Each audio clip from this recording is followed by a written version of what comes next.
आकाश तिवारी, जी। क्या इन्फॉर्मेशन? हाँ, बोलिए, बोलिए क्या कहना है आपको? बस यही सर बोलना चाह रहे हैं, हम आपका चैनल काफ़ी दिन से देख रहे हैं ओके। और एक बस यही चीज़ है, जैसे आप साइंस और आध्यात्म के बारे में काफ़ी नॉलेज देते हो। ओके। मेरा यही कहना है कि जैसे रामायण हुई या वेद हुए, इसकी जो कल्पना है आपका मैंने देखा है, सब आपने बताई है थ्योरी ये कहाँ से प्रकट है, क्या है। लेकिन इसका प्रमाण और भी जगह मिलता है। कहाँ जैसे मिलता है? हमारे संत हुए, जैसे कबीर साहब ने जब वाणी बोली थी आज के लगभग 1398 ईस्वी में आए थे और वे बोलते थे तो वो ये नहीं वो कबीर सागर नाम से एक ग्रंथ लिखा हुआ है किसी ने, जो कबीर सागर है बहुत बड़ा ग्रंथ है। हुँ, उसमें हुँ। इस इन मतलब जो भी राम हैं, ब्रह्मा हैं, विष्णु हैं, हुँ, हुँ। महेश हैं या जो परमेश्वर हैं, उनके हुँ, बारे हुँ। में मतलब इसका ठोस प्रमाण मिलता है, ओके। जो कबीर सागर है और कौन-सी सदी के कबीर। थे? कबीर 1398 में जन्म लिए थे यानी 1400, 15वीं सदी हाँ के जी। हो गए ना फिर कबीर। हाँ जी, हाँ जी। कबीर जो हैं 15वीं सदी के हो गए, 15th सेंचुरी के। तो हाँ, 15वीं हाँ। सदी में तो ये सब कांसेप्ट आ गया था ना, ब्रह्मा, विष्णु का, राम का, ये तो धीरे-धीरे आ ही गया था। इसमें कौन-सी बड़ी तो बात वो बोल दिए। जो उन्होंने देखा उसको बोल दिया, उस समय तो आ ही गया था। अल-बरूनी के समय में काफ़ी कुछ आ गया था। नहीं, वो तो आ गया था, वो हुँ, बात हुँ। आपकी सत्य है। लेकिन ऐसा है कि कबीर साहब को अक्षर ज्ञान नहीं था, मतलब हुँ। कोई उन्होंने डिग्री हासिल नहीं की थी हुँ, और हुँ। उन्होंने ये सब बोला और उनका उन्होंने ऐसा मतलब यूनिक ज्ञान दिया जो हमारे सभी वेद, पुराण, गीता से सभी से मिलता है। तो जिनको अक्षर ज्ञान नहीं था और कौन उन्होंने बोल दिया? इतने हैं? कौन बोल दिया कि अक्षर ज्ञान ब्राह्मणों को कौन-सा अक्षर ज्ञान था? ब्राह्मण तो 14वीं 15वीं सदी से पहले वेद कभी नहीं लिखा है, उसको कौन-सा अक्षर ज्ञान था? उसको अक्षर ज्ञान रहता तो वो भी लिखता ना। आप बोल रहे हैं 1398 में कबीर आए हैं, ब्राह्मणों का 1464 एडी में पहला वेद मिला। तो उनके जन्म तक ब्राह्मण नहीं लिखा था वेद। बताइए कौन-सा अक्षर और ज्ञान था फिर ब्राह्मणों को? कबीर हुँ, साहब के बारे में हुँ। आगे भी फिर नीचे चले आओ, फिर एक संत गरीबदास जी महाराज ने भी पूरा यही प्रमाण दिया है जो उनका कौन-सी सदी के व्यवस्थित। थे? ये कौन-सी सदी के थे? 1774 ईस्वी के। तो बताइए इन्होंने इस 1774 तो 1774 और में भी ब्राह्मणवाद आ गया था। इसमें कौन-सी नई बात वो बता दिए? नहीं, ब्राह्मणवाद तो आ गया था लेकिन जो उनकी परंपराएँ हैं, हुँ, अमर ग्रंथ साहिब है, उसमें हुँ। ऐसा है कि ब्राह्मणिज़्म जो है वो अलग व्यवस्था है और जो ये पंथ श्रृंखला है ये अलग व्यवस्था है। इनकी अच्छा पद्धति अलग है। कबीर जो हैं ये काहे कहते थे? कबीर कुछ कहते थे ना कि काबे पहाड़ पत्थर पे हरि मिले तो मैं पूजूँ पहाड़, ऐसे कुछ बोलते तो थे? हाँ, पाथर पूजें हरि मिलें, तो हाँ, मैं का पूजूँ इसका क्या पहाड़ और मतलब हुआ? ताते तो तो चक्की इ भली जत इसका तीस खाई। हाँ, तो इसका क्या इसका मतलब हुआ? हुँ, इसका मतलब ये हुआ कि जो भी इस देश में पत्थर पे लोग या जो पाथर पूजने की जो परंपरा थी उनका उन्होंने विरोध किया कि जैसे विरोध उन्होंने किया। मुसलमानों के बारे में भी कहा है कि कांकर पाथर जोड़ के मस्जिद लई बनाए और तापे मल्ला हुँ, बांक देखा बैरो यू खुदाए, यानी कि हुँ। परमात्मा या जो परमेश्वर है आपके उसकी आपके ब्राह्मण में तो मंदिर बना-बना के बैठते थे। गुटखा खा रहे हैं क्या आप? नहीं, हम गुटखा-वुटखा नहीं खाते हैं। आप तिवारी हैं ना? ब्राह्मण हैं ना आप? जी, जी, मैं तिवारी हूँ। तो आपके ब्राह्मण में तो खूब मंदिर कब्जा-कब्जा कर के बैठे हुए हैं। हुँ? ऐसा है, आप देखो जो हैं मंदिर की लिंग बात बना-बना हम के नहीं यहाँ कर रहे। सुन वो लीजिए, मंदिर पूरी बात सुन लीजिए ना। शिवलिंग बना-बना के खूब आप लोगों ने कब्जा किया हुआ है। बुद्ध को लहंगा, चुनरी, साया, ब्लाउज़ पहना-पहना के आप लोगों ने खूब देवी-देवता बना-बना के खूब माल हड़पा है। अब जो है आपको कबीर याद आ रहे हैं। कबीर के लाश कबीर का क्या हुआ था? इसलिए याद हम इसलिए बता कबीर रहे के हैं कि जैसे आप मैं बोल रहा जैसे हूँ कोई कि रिश्ता हो, तो कोई कबीर काल्पनिक आप बता ये रहे बता हो, अच्छा तिवारी तो एक बात बताओ आप। काल्पनिक ये बात में ये संत। तिवारी एक बात बताओ। हाँ, कबीर जो है ब्राह्मण थे? नहीं ब्राह्मण नहीं थे, वो एक अच्छा जुलाहा वो ब्राह्मण नहीं मिले थे। थे नीरू और नीमा ठीक नाम है। के। अच्छा, हाँ, दूसरा नाम लिया गरीबदास का। गरीबदास ब्राह्मण थे? नहीं गरीबदास भी ब्राह्मण नहीं थे। ब्राह्मण नहीं थे। तो आप हैं ब्राह्मण, सारा हाँ, ज्ञान का खजाना आपके पास था और समाज सुधार का ठेका सारे गैर ब्राह्मण के पास। आप लोग कभी समाज सुधार नहीं किए हैं क्या इतिहास में? कोई भी एक भी माई का लाल ब्राह्मण पूरे इतिहास में कभी जन्म नहीं लिया जिसको ऐसा समझ में आया हो कि यार हमको भी समाज सुधार करना चाहिए, समाज के लिए कुछ अच्छा करना चाहिए। हमेशा ही दूसरे का हड़प के, खा के, मुँह तुदिया के, मुटुका के बैठने वाला ही काम काहे आप लोगों ने लिया? मतलब एक भी ब्राह्मण को कहा जाता है कि भाई जिसके पास ज्ञान हो, जिसके पास विद्वता हो, वो सोचता है कि समाज का हम भला करेंगे। आपने हमेशा भला किया, एक की बार भी भला की आपने नहीं सोचा और नाम भी 2 ऐसा लिया जो गैर ब्राह्मण है। मतलब आपके पूरे समाज में एक माई का लाल नहीं पैदा हुआ जिसको पूरे भारत की चिंता हो, समाज की चिंता हो। क्यों तिवारी? देखो, बताइए। हम बात वो भले और बुरे की नहीं हम कर रहे हैं, हम बात काल्पनिक और हुँ। अकाल्पनिक की बात हम बताना चाह नहीं तो रहे हैं। काल्पन हम जैसे वही बता रहे हैं ना, हम आपकी वही बात कह रहे हैं। अब हम बता रहे हैं इस बात पर, हम आपकी बात हमने सुन ली है भला-बुरा का। नहीं ऐसा नहीं है सुना है। जो नहीं नहीं पूरी बात आपने नहीं सुना ना, पूरी बात सुन लीजिए। हम ये कह रहे हैं कि कबीर ने तो चलो मुस्लिम का भी कह दिया कि मुस्लिम भी खराब है। उन्होंने ये भी कह दिया कि चलो ब्राह्मणिज़्म का पत्थर पूजा कर रहा है ये भी खराब है। वो तो चलो गट्स उठा लिए गैर ब्राह्मण थे। आपके किसी ब्राह्मण ने यही बात कही कि पत्थर पूजे से क्या मिले और यही बात जो है मुस्लिम के लिए कही? एक भी ब्राह्मण, बताइए आप हमें। एक भी ब्राह्मण क्या उस समय ऐसा कोई भी जो विद्वता का आप ज्ञान लेके ठेका लेके घूम रहे थे, एक भी किसी ब्राह्मण ने ये सेम बात कही कि भाई ब्राह्मणों क्या पत्थर पूज रहे हो, मुस्लिमों तुम क्या मस्जिद में पूज रहे हो? बोलिए। एक बात भी कही है ब्राह्मण ने लेकिन ऐसा ऐसा है किसने कही? जो नहीं बताइए कि किसने किसने कही? एक बार हमें बता दीजिए किसने कही? कौन से ब्राह्मण ने कही? कहाँ देखो पे कही? लेकिन जब उनको ये ज्ञान हुआ क्योंकि लेकिन वो थे कबीर साहब से ही प्रभावित थे लेकिन वो ब्राह्मण अच्छा! और उनके अच्छा कौन थे? कौन थे ज़रा बता दीजिए आप हमें? कबीरदास से प्रभावित वो कौन से ब्राह्मण थे? जो कबीर साहब के गुरु थे रामानंद जी, हुँ। जो अच्छा! मोह के जो कबीर के मोह गुरु थे रामानंद? कबीर के जो मोह बोली गुरु थे, उन्होंने अपनी वाणी में नहीं, उनको नहीं गुरु आपने बताया है। किसने अपनी वाणी में देखिए फिर से गुटखा थूक रहे हैं आप। नहीं आप जो है गुटखा नहीं बार-बार थूक रहे थे। क्या थूक रहे हैं? पान मसाला? हुँ? नहीं, हम पान मसाला नहीं खाते हैं। क्या खाते हैं? पीते हैं? नहीं, ना खाते हैं, नहीं, वो अपना जो भोजन है लेकिन सादा-सिद्ध बात वही बात तो आप जुगाली करते हैं क्या? क्या? बातचीत के बीच में जुगाली जुगाली करना कभी-कभी ऐसा होता है हाँ, खाना खा हाँ, लेते हैं, अच्छा जुगाली करते हैं, गौ माता हैं। अच्छा जी, कोई दिवाली बात नहीं नहीं। वो हाँ, हाँ। हाँ, मतलब बीच-बीच में आप थूक रहे हैं, ऐसा लग रहा है कि कुछ पदार्थ है आपके मुँह में जिसको बार-बार आप निकाल रहे हैं। ख़ैर कोई बात नहीं, देखिए कुछ लोग लिख रहे हैं पंचगव्य खा रहे हैं। अच्छा आप एक सीधी-सी बात बताइए कि कबीर का आपने गुरु बना दिया रामानंद को, रामानंद कौन था? रामानंद जी ब्राह्मण थे, वैष्णव भक्त थे। बताइए। अच्छा ब्राह्मण था रामानंद, तो ब्राह्मण हाँ, थे तो उनको तो संस्कृत आती होगी, तो रामानंद को संस्कृत तो फिर तो संस्कृत आती होगी। हाँ, संस्कृत आती थी उनको। अच्छा संस्कृत आती थी। अच्छा कबीरदास को ज्ञान किसमें दिए वो? अगर उनके गुरु थे तो? कबीर साहब को ज्ञान वो उन्होंने बना रखा था कि एक जब उनको घाट पे मिले थे तो तो उनकी एक माला गिर पड़ी थी कबीर साहब के ऊपर उन्होंने कहा था बेटा राम राम बोलो इसी बात पर उन्होंने इनको गुरु बना लिया था। देखिए, तिवारी ज्ञान आप बहुत दे रहे हैं, सवाल पूछा हूँ वो आप नहीं बता रहे हैं। हम पूछ हाँ, रहे हैं कि आपके ब्राह्मणों का सारा ज्ञान संस्कृत में था।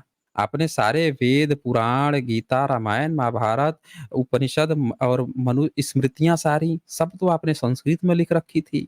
तो आप जो हैं, आपका गुरु जो है उनको संस्कृत में आती थी, ज्ञान आपका संस्कृत में था, तो आपने कबीर जी को ज्ञान कौन-सी भाषा में दिया था? हमारा ये सवाल था दरअसल, जिसका आप जवाब नहीं दे रहे हैं।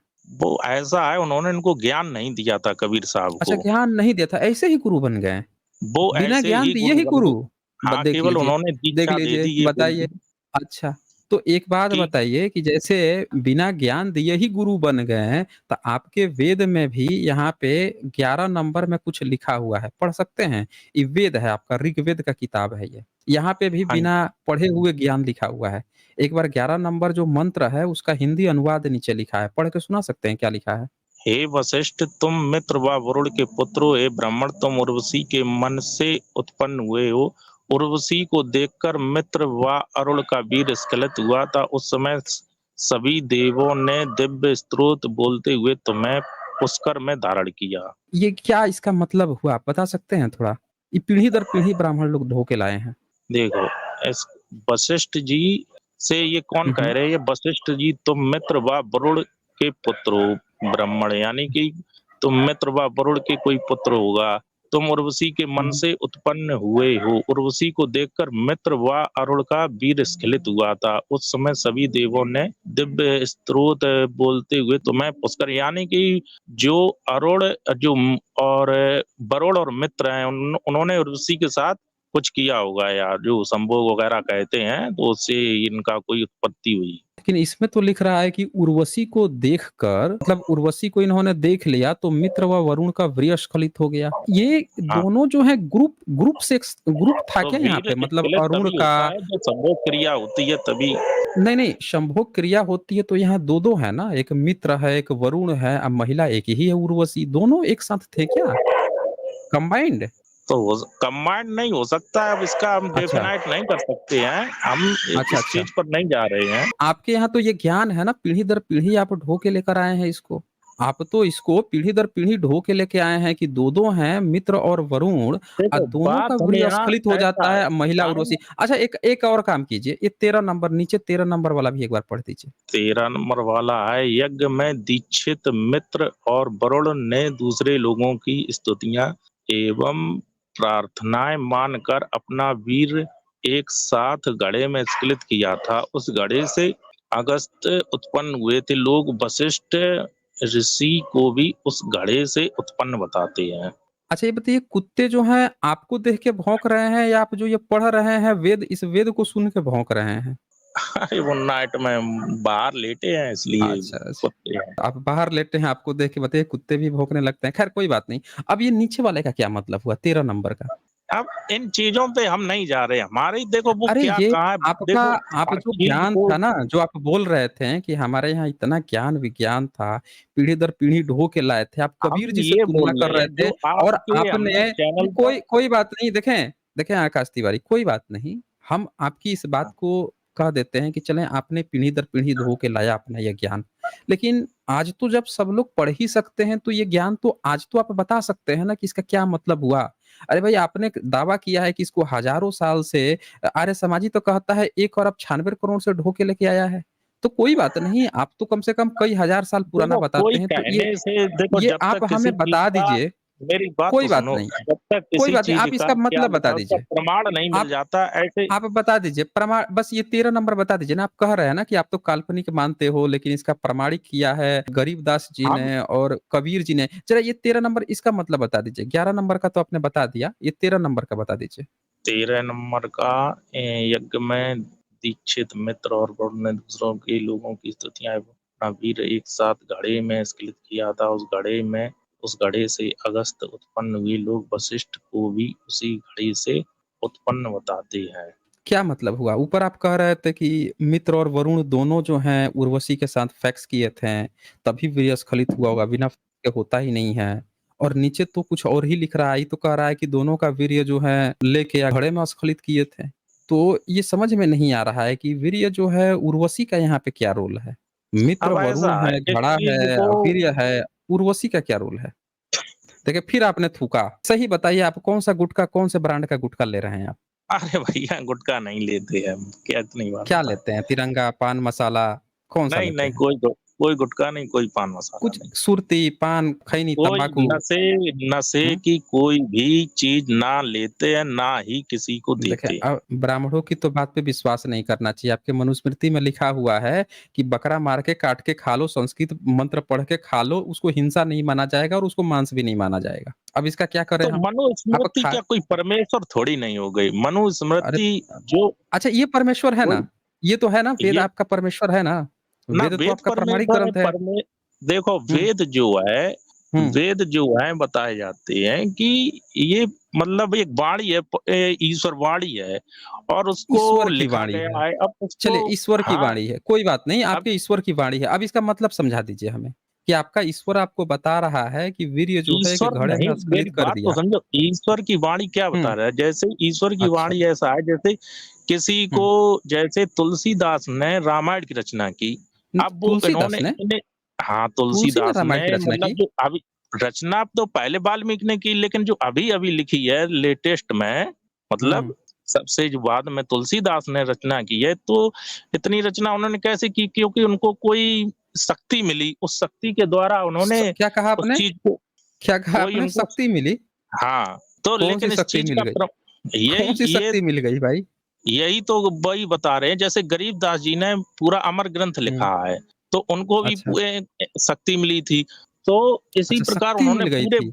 अच्छा, क्या शक्ति मिली थी? ज़रा बताएँगे आप हमें?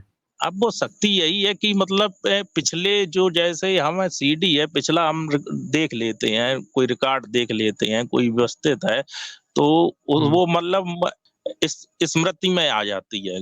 अच्छा, स्मृति में। तो वो शक्ति हाँ, अब सिर्फ़ वो उनको रामचरितमानस लिखने के लिए ही मिली थी, बाकी चीज़ के लिए नहीं मिली थी? तो उन्होंने रामायण जो अब ऐसा है कि उनको राम में आस्था थी, तो कि उनको आस्था शक्ति मिल राम गई में लिखने थी। की। अच्छा, ये तो उनकी ना मैंने किताब जो है रामचरितमानस उत्तरकांड कवितावली यहाँ 106 खोल रखा है। एक बार पढ़ देंगे?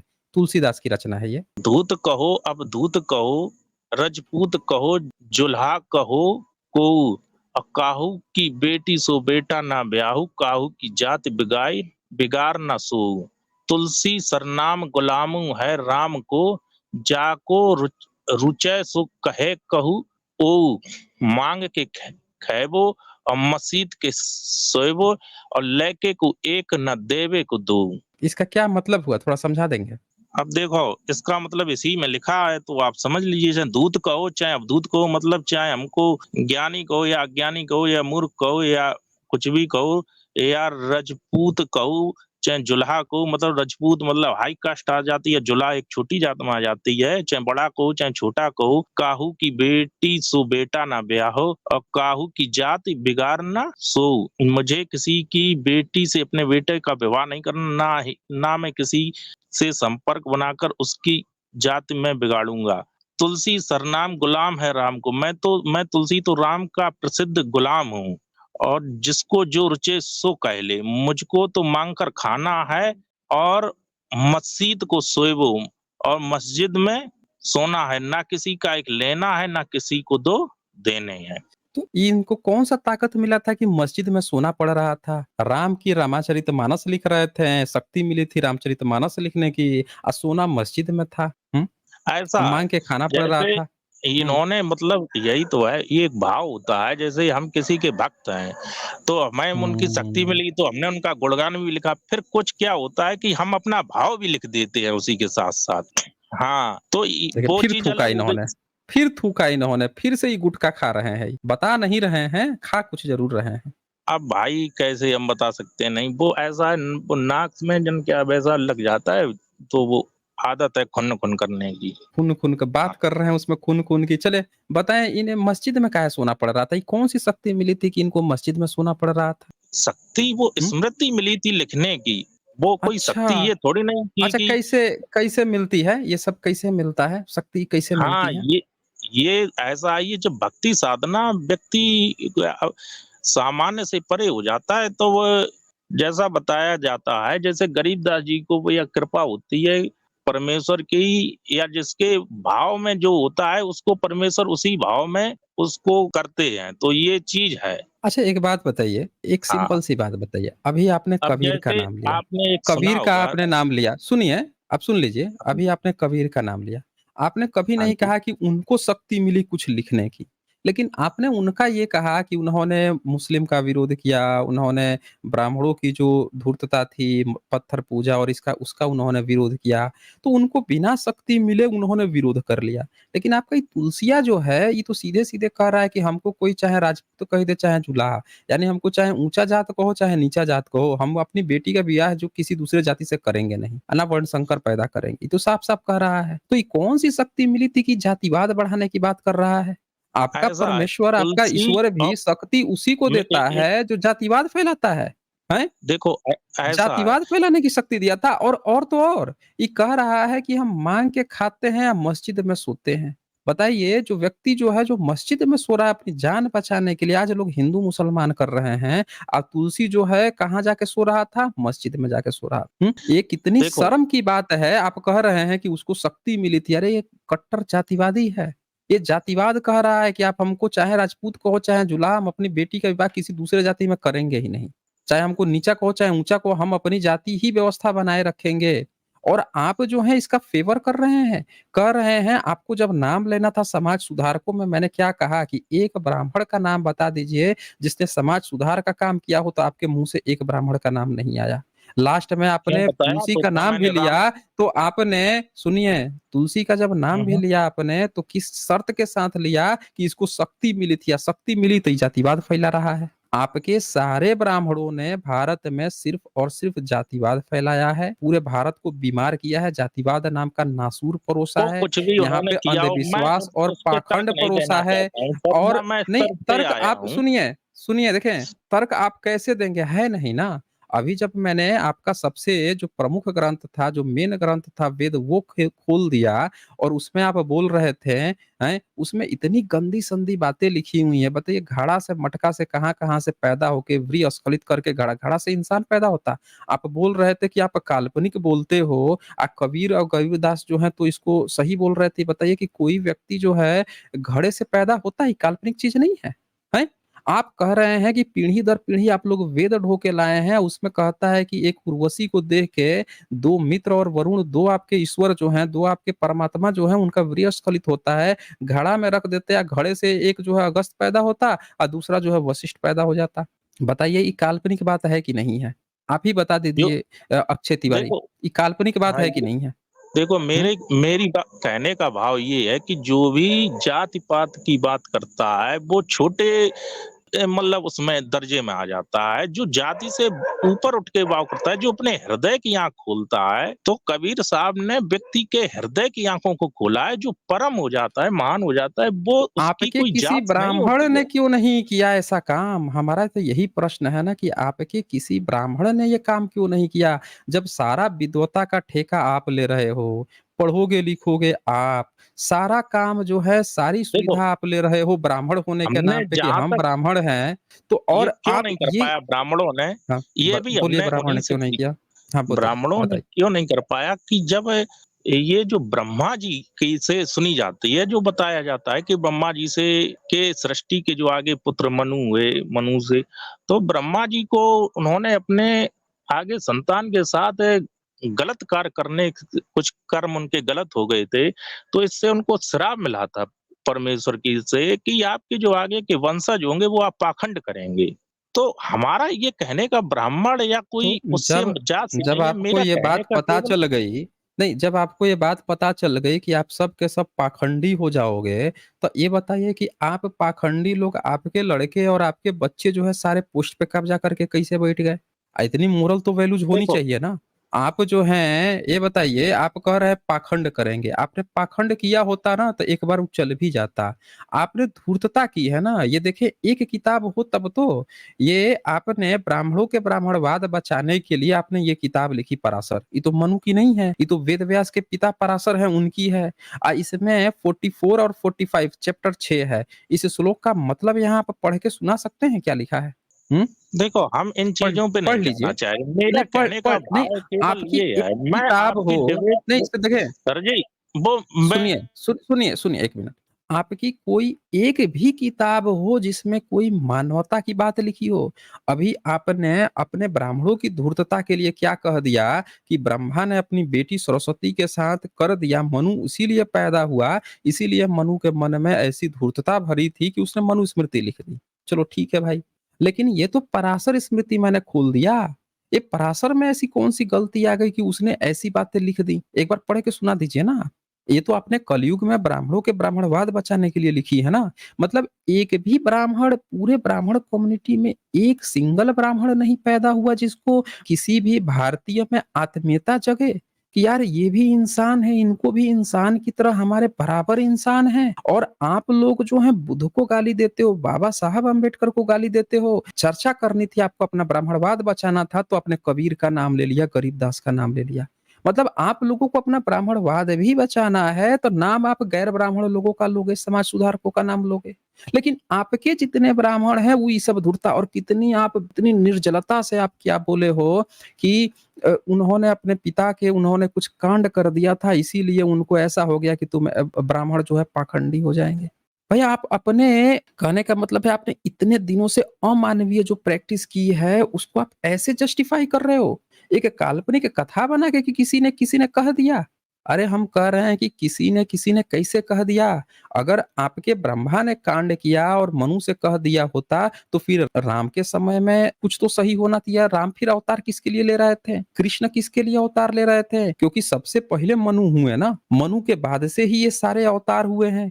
चाहे कुर्म पुराण हो, चाहे आपका वराह अवतार हो, राम, परशुराम, ये जितने अवतार, कृष्ण, ये जितने हुए हैं उनके बाद हुए हैं। तो आपके इतने अवतार होते रहे लेकिन किसी में मानवता नहीं आई, ब्राह्मणों को पाखंडी रहने दिया और उनका चमचा चेला बन के ये सारे प्रकृति पूरे भारत को नष्ट करते रहे।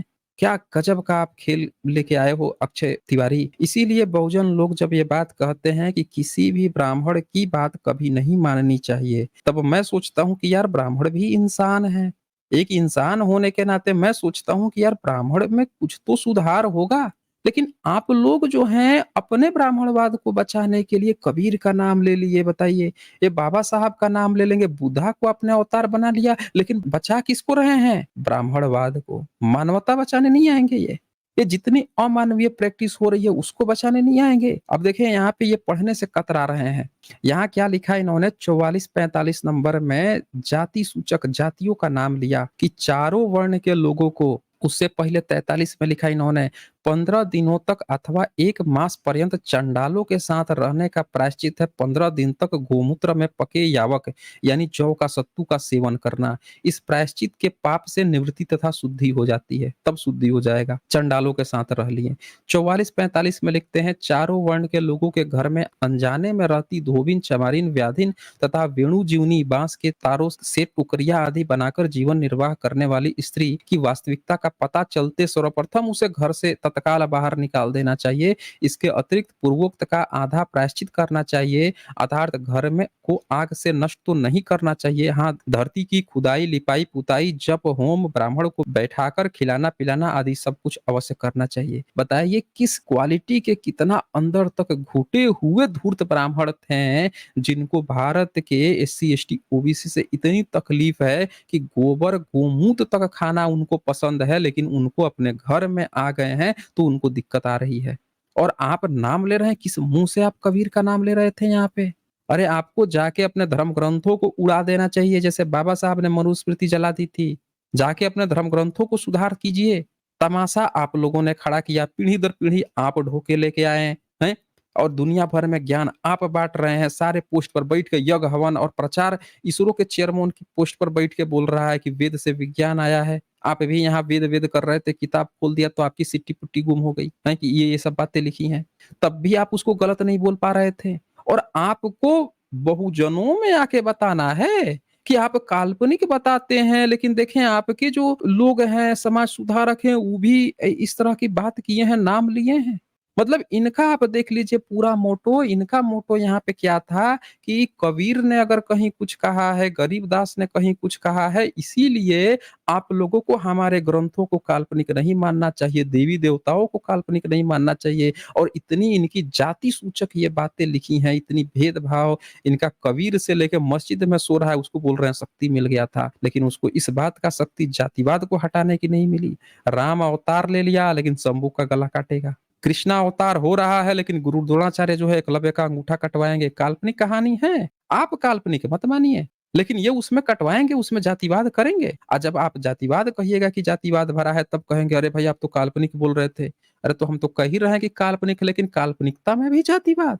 मतलब काल्पनिकता को तो छोड़ देते। कोई कहानी भी सुनाता है किसी को, चोर को भी चोरी किया पकड़ में आएगा ना, तो कहानी बनाएगा, ऐसा कहानी बनाएगा जिसमें कि वो पाक साबित हो। इन्होंने कहानियां बनाई, उसपे भी जातिवाद खुसेड़ दिया।